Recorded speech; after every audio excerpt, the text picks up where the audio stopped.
Hi guys, so a court has ruled that Matt Hancock has acted unlawfully in regard to contracts that were not published within 30 days.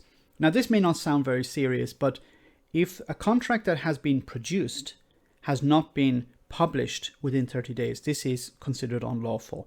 And this was action taken by the Good Law Project. Now, we've seen in the past how both Matt Hancock and Boris Johnson and the government in general have been willing to hand over contracts worth hundreds of millions of pounds to private individuals or private companies who in many cases have no business in providing the services that are written in the contract. For example, PPE being provided by, for example, financial companies. So you're going to see in this report from the BBC about what has happened here, and I truly believe that the Labour Party now need to get into gear and ask for Matt Hancock's resignation. Meanwhile, Jess, we heard yesterday from a court which ruled that Matt Hancock, the Health Secretary, had acted unlawfully over the way contracts were being handed out by the government during the pandemic. There are kind of political ramifications for that this morning.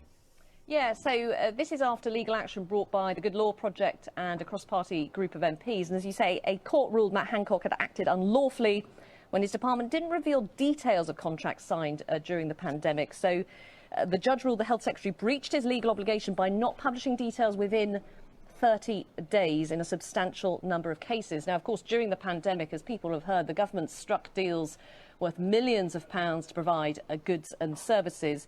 The judge said that he recognised that it had been an unprecedented situation, but said that was an excuse, not a justification. In terms of what the Department of Health and Social Care are saying, they're saying they often had to award contracts at speed to secure vital supplies to protect the NHS. So they had to supply contracts at speed, but the contract is already created. It's literally a case of uploading the contract onto a website. And the government said we didn't have time to do that. So you had time to meet with the company. You had time to formulate a contract. You had time for both sides to sign the contract. But you didn't have time to literally click upload contract onto a website. The reason they didn't upload these contracts, I believe, is because they wanted to hide something. As we've seen before, many of these companies who were awarded these contracts either had donated to the Conservative Party in the past, are friends of either Matt Hancock or Boris Johnson, or Dido Harding, or they're people who have direct connections to the Conservative Party. We've seen how the health minister, not the health secretary, but the health minister, works on the side for a private company. So, of course, if there's a tender that's been ignored, if there's a tender even being respected, generally companies that have connections to the party will be put to the top of the queue, or the tendering process will be ignored because we need to do things quickly.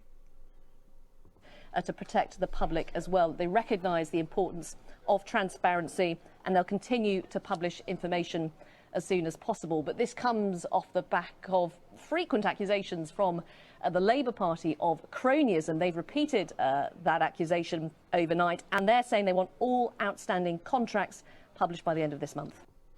I think it's not just asking for the contracts to be published. They should ask for Matt Hancock to resign. But let's see a bit more about these actual contracts.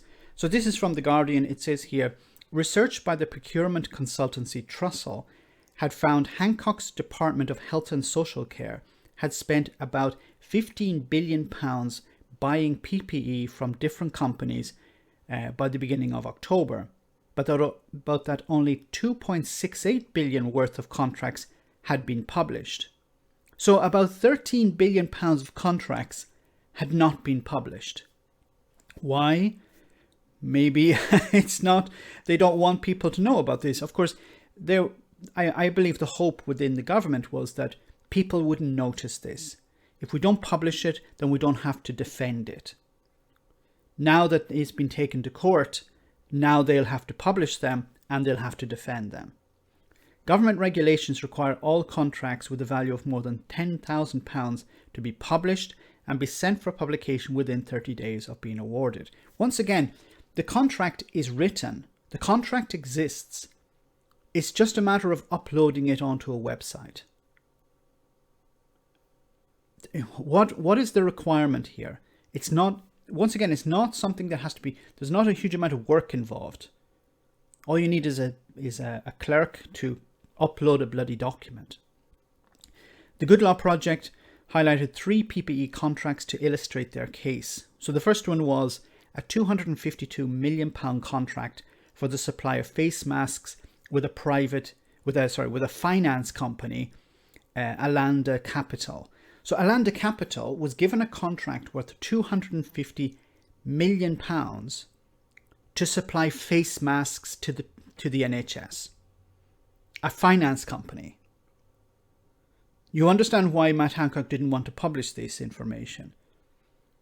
You know, when you think of I need to buy PPE, you buy it directly from the producer.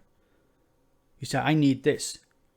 But instead what they were doing is they were handing millions of pounds of contracts over to private companies like Alanda Capital. And how much of this £252 million was pocketed by Alanda Capital? Of course, they would take their cut because they were offered this work to do. Why would they offer this work? And how much did they put in their pocket? A £108 million contract with Clandboy agencies, which had previously supplied only confectionery products. So another contract given to another company that had no business in PPE, and it was worth £108 million. And finally, PPE contracts worth £345 million worth with a company trading as Pest Fix. So I actually did a video on this some time ago. Pest Fix, of course, is a pesticide company. I think it had something like 30 employees, or even less than that. And it was awarded a contract worth £345 million. Now, once again, why did these companies receive these contracts? What are the connections these companies have to the Conservative Party? And finally, what's going to happen to Matt Hancock over this? Is he going to resign? Of course, he's not going to resign. He's not going to go by himself.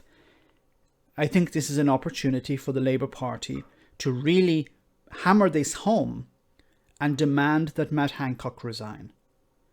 Let me know in the comment section, guys, what you think. As always, your comments are greatly appreciated. Thanks a lot. I want to say a big thank you to all of my patrons.